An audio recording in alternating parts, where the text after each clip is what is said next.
How early neglect shapes the developing brain. When a child grows up unseen, unheard, or emotionally dismissed, their brain doesn't simply store those experiences as bad memories. It reorganizes around them. Imagine a city whose power grid develops brownouts in one area and constant floodlights in another. That's what the nervous system does under neglect. The circuits responsible for calming and connecting dim down, while the ones built for survival become overcharged. The prefrontal cortex, the region behind your forehead that helps you plan, think, regulate impulses, and understand emotions, depends on consistent relational safety to mature. During stress, this area communicates with the amygdala, the brain's fear center, to say, "We're safe now, you can relax." In childhood neglect, that conversation rarely happens.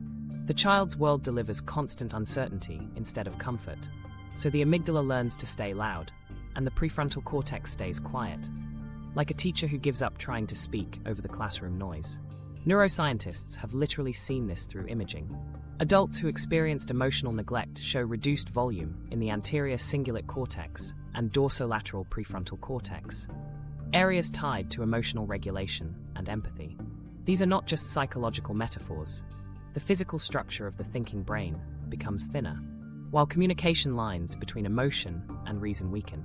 The result is a body primed to react rather than reflect. Now, here's where it gets paradoxical. These changes aren't purely damage. They're adaptations to an unsafe environment. The developing brain optimizes for survival. When caregivers are unpredictable, vigilance becomes intelligence. A neglected child's brain says, "If I can anticipate every mood and adjust fast enough, maybe I'll be safe." So the entire system rewires to detect micro-threats. A change in tone, a sigh, a silence. For a child, these can be life signals. But what happens when that child becomes an adult? The survival strategy keeps running long after the threat is gone. The body still listens for cues of abandonment, even in stable relationships. That's why someone might feel panicked when a partner needs space, or why genuine calm can feel eerie. Their nervous system confuses safety with danger, because quiet once meant emotional absence. To understand this more clearly, let's look at what a safety-driven brain looks like versus a threat-driven brain. In a safety-based system, the prefrontal cortex oversees emotional waves like a steady captain at the helm. The amygdala alerts the captain to occasional storms, but once safety is confirmed, the signals subside. A threat-driven brain operates more like a ship in constant fog. Every shadow triggers alarm. The crew overfunctions while the captain second-guesses every direction. The mind never disarms because the body expects the next blow. Research shows that this constant readiness changes communication between brain regions. Functional MRI studies reveal stronger links between prefrontal areas and limbic systems in those with neglect histories. But here's the catch. The connections aren't balanced. They show abnormal synchronization. Instead of fluid cooperation, it's more like two musicians trying to play over each other. That internal noise translates to difficulty regulating emotions and higher likelihood of anxiety and depression later in life. Timing matters too. Childhood has critical periods when certain areas of the brain grow fastest. The prefrontal cortex matures later, particularly during adolescence, meaning neglect in those years can especially harm decision-making and impulse control. Earlier neglect in infancy affects sensory and attachment pathways, how we connect emotionally and read human faces. So depending on when safety was absent, different maps of the brain bear the imprint. Let me bring this down to a human level. Think about those moments when someone you care for doesn't text back, and your chest tightens instantly. Logically, you know they might just be busy, yet your heart races as though something's terribly wrong. That's not immaturity, it's your survival network misfiring. It learned that connection vanishes without warning, so silence feels like danger. The biological pattern of neglect subtly replays itself in everyday interactions.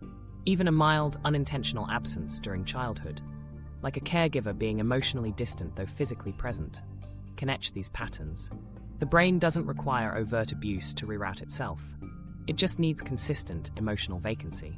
Over time, the child's system learns that self-reliance equals survival. Emotional needs are filed under unsafe. So as adults, many of us feel deeply lonely yet uneasy with intimacy. That tension isn't personality, it's physiology. There's also a sex difference noted in recent data. Girls exposed to neglect show more pronounced changes in prefrontal limbic connectivity, and are more prone to anxiety disorders later. It's not about weakness, it's about hormonal and developmental timing. Estrogen interacts with stress circuits during adolescence, making female brains more sensitive to social deprivation. Understanding these nuances matters because it reveals the personalized way each nervous system encodes safety or threat. But before this feels hopeless, remember, the brain's plastic. Those circuits, while strongly conditioned, can remap. Recognizing that your reactions were crafted by intelligent adaptation reframes everything. Instead of asking, "What's wrong with me?" the question becomes, "What did my brain have to learn to keep me alive?" That shift is the first glimpse of compassion. At this stage, it helps to see that the scars left by neglect aren't moral. They're mechanical. A chronically alert amygdala, a quiet prefrontal cortex, hyper-efficient threat detection. This is biology doing its best under pressure. Once you see your irritability or numbness as nervous system artifacts, not character flaws, you can finally approach healing like retraining muscle memory instead of fighting yourself. Consider taking 10 seconds here. Let your shoulders drop. Feel your breath without changing it. The body you're in right now is the same one that kept you safe through every uncertain moment. It's also the one capable of rewiring, through new experiences of safety. This is where our exploration turns next. How the amygdala, that overprotective alarm inside your skull, learns to sound the siren too often, and what it takes to teach it silence again. Because behind every anxious reaction isn't madness, it's memory. And that memory lives not as story, but as circuitry waiting to be softened through understanding and care. The overprotective alarm, amygdala on overdrive. Hidden deep inside the brain sits a small, almond-shaped structure called the amygdala. It's one of evolution's oldest designs, a built-in alarm system that once kept our ancestors alive when predators lurked behind the trees. It's beautifully designed to spot threat faster than you can think. The problem is, when trauma teaches that danger can appear without warning, the amygdala never gets the memo that the threat is over. It stays on duty 24/7, scanning for any flicker of uncertainty that might spell harm. In a healthy brain, the amygdala is balanced by the prefrontal cortex, the rational part that reasons. That noise was just the wind. But in people who grew up inside chronic stress or neglect, the prefrontal message doesn't land fast enough. The alarm goes off, the body floods with stress hormones, and logic arrives late to the scene, trying to explain why your heart just raced when you saw a text notification. It's not overreaction, it's conditioned hypervigilance. Researchers call this amygdala hyperactivity. Functional imaging shows it clearly. Higher blood flow in threat processing regions, even when the person is resting. It's as if the smoke detector keeps beeping long after the fire's been put out. One 2025 neuroimaging study found that childhood neglect predicted stronger amygdala activation during neutral facial recognition tasks. Neutral. That means the brain, shaped by uncertainty, interprets ordinary interactions as possibly dangerous. To that brain, safety feels suspicious. Think of how quickly you flinch at a sharp tone, or how difficult it is to relax in total silence. For many trauma survivors, quiet has never meant peace. It's the breath before eruption. So the amygdala learns that calm is camouflage for danger. You can see the tragedy in that logic. The body rejects the very state it longs for. This overprotective alarm shows up everywhere. You walk into a room and subconsciously measure everyone's mood before your own. Someone pauses mid-conversation, and an inner siren whispers, "You said something wrong." You plan 4 backup explanations for sending a simple text, because your body equates uncertainty with threat. That's not neurosis, it's memory carved into neurons. The alarm is trying to prevent the helplessness it once endured. From an evolutionary lens, it's genius. The amygdala's whole purpose is to hijack the system before danger strikes. In a hostile childhood, that reflex saved you.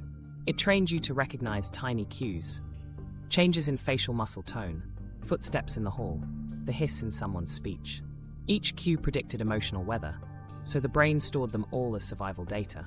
Fast forward to adulthood, and those same micro-expressions ignite the body like tripwires. But here's the twist. Overactivation doesn't just make you anxious, it also dulls joy. The continuous drip of cortisol and adrenaline reshapes emotional responsiveness. Pleasure circuits grow quieter because the nervous system prioritizes vigilance over openness. You might think you're not built for happiness, but neurobiology would say your brain's resources have been diverted to surveillance. Joy can't land on a rooftop patrolled by searchlights. There's also a relational cost. When the amygdala dominates communication, relationships feel like balancing acts between yearning and fear. This is why attachment anxiety feels so physical. The pounding heart, the nervous checking, the breath that won't slow.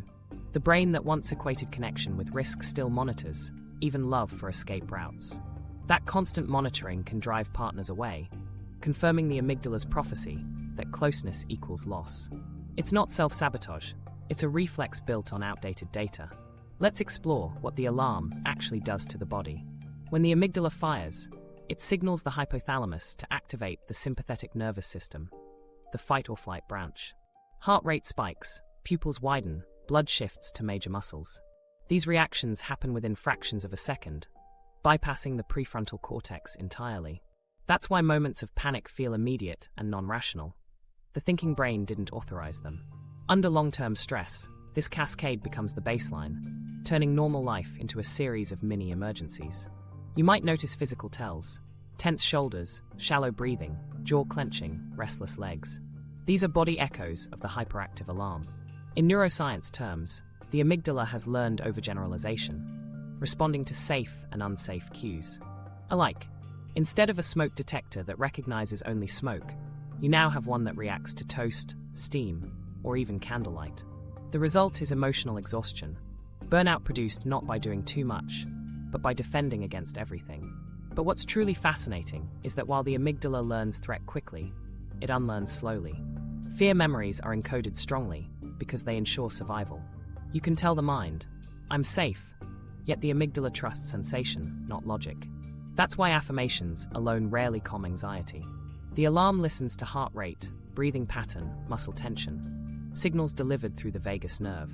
To deactivate it, you must speak the body's language, not the mind's monologue. So, what does that language sound like? It's rhythm and tone. Slow exhalations, grounded posture, and gentle eye contact send neural feedback that safety has returned. Over time, consistent bodily calm reshapes the amygdala's thresholds. Neuroplastic studies show reduced activation in trauma survivors after mindfulness-based and somatic interventions. The literal visual proof that repetition of safety rewrites alarm settings.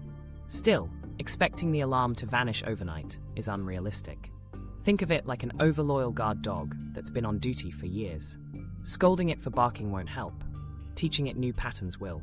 Each time you notice your pulse surge and choose to breathe instead of brace, you're lowering the system's baseline. Each moment of compassionate awareness tells the amygdala, "We're watching together now. You don't have to patrol alone." This is where biology meets tenderness. Healing begins the moment you stop labeling your alert state as broken and start seeing it as protection that overshot its purpose. The same neural adaptability that once etched fear can also etch calm, but only through experience. Words can point the way, but sensation is the gatekeeper. So if your chest tightens for no reason, or you flinch at kindness, remember, those reflexes were wise once. The goal isn't to silence them instantly. It's to retrain them slowly until your body learns that safety is sustainable. In the next section, we'll meet the part of your brain that lost control when the alarm took over, the prefrontal cortex, and explore how rebuilding its strength restores balance between detection and peace. The prefrontal cortex, the lost regulator. When you think back to times you've felt completely flooded, whether by anger, panic, or grief, you might notice how impossible it was to think logically in that moment. That's the prefrontal cortex stepping out of the driver's seat while the amygdala floors the gas. Neuroscientists sometimes call this the amygdala hijack, but I like to think of it as the emergency override switch. When survival takes over, reflection goes offline. The prefrontal cortex, sitting just behind your forehead, acts as the brain's chief regulator. It organizes experience, weighs options, and applies brakes to impulsive emotional reactions. Under steady conditions, it works in harmony with the amygdala, like a conductor guiding an orchestra. But chronic trauma rewrites that coordination. Imaging studies of people who experienced early neglect show reduced gray matter volume in areas such as the dorsolateral prefrontal cortex and anterior cingulate, regions that normally help us plan, delay response, and find perspective. The conductor's podium isn't empty. It's simply been drowned out by the percussion section of alarm. To understand how this feels, picture yourself in an argument. Words blur, your pulse spikes, you say things you later regret. You knew better, rationally, yet something else took command. In moments like that, the prefrontal cortex hasn't failed. It's been temporarily silenced by stress chemistry. Cortisol and adrenaline reroute blood flow away from executive regions toward motor and sensory areas. The body's way of preparing to run or fight. It's efficient biology, not bad judgment. When trauma is frequent, the brain doesn't just react, it remodels. The prefrontal cortex begins to prune away connections it rarely uses. If calm reasoning rarely succeeded in soothing danger during childhood, those neural pathways weaken. Meanwhile, reflexive alertness gets reinforced. Over time, the brain learns that quick defense beats slow reasoning, so the regulatory system atrophies like an unused muscle. That's why many adults who endured chronic insecurity struggle with impulse control, decision fatigue, or emotional swings.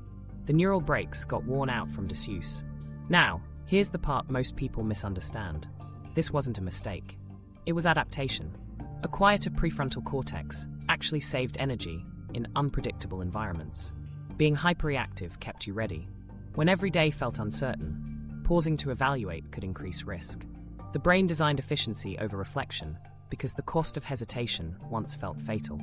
What looks like dysfunction in a calm environment was intelligent adjustment in a chaotic one. Yet that same wiring becomes costly once the environment changes. The very mechanism that once protected you begins to misfire in ordinary life. You might find yourself overanalyzing every word someone says, expecting conflict before it arrives, or feeling paralyzed when facing major decisions. This isn't lack of willpower. It's a literal disconnect between your emotional and rational centers. The amygdala shouts, the prefrontal cortex whispers, and you live in the echo. A simple example. Imagine you receive neutral feedback at work. Instead of processing it constructively, your stomach drops, your mind races, and you interpret it as personal failure. That's not oversensitivity. It's neural pattern recognition misapplied. The prefrontal cortex, trained to interpret signals through the lens of survival, struggles to categorize new data accurately. Threat detection overshadows perspective. These imbalances also impact physical functions we don't immediately link to emotion: sleep, appetite, immune regulation. The prefrontal cortex communicates with stress response circuitry through the hypothalamus, meaning when regulation fails, hormones like cortisol stay elevated. You're not only mentally exhausted, but physiologically trapped in vigilance. It's a full-body echo of an underregulated brain. Yet, there's profound hope in this dynamic. Neuroimaging studies show that therapy, mindfulness, and even consistent supportive relationships can literally increase prefrontal activity. Each time you practice slowing your breath amid tension, or pause before reacting, you're engaging that region. The prefrontal cortex strengthens with repetition, the same way muscles do through resistance training. Every conscious moment of noticing your internal state is a neural rep. Think of it like rehabilitating a limb after injury. In the beginning, control feels awkward, like fumbling to grab an object, but consistent effort refines coordination. Similarly, emotional regulation requires daily micropractice. Counting to 10, grounding through senses, journaling instead of erupting. These aren't cliché self-help moves. They're ways to coax dormant circuits back online. In relationships, an underactive prefrontal cortex can create a painful loop. One partner feels triggered, lashes out or withdraws, and later feels flooded with shame once logic returns. If both people interpret that pattern as personality flaw rather than neurobiological glitch, conflict escalates. But when you understand the science, compassion enters. You realize, my nervous system is doing its ancient best. I can teach it new timing.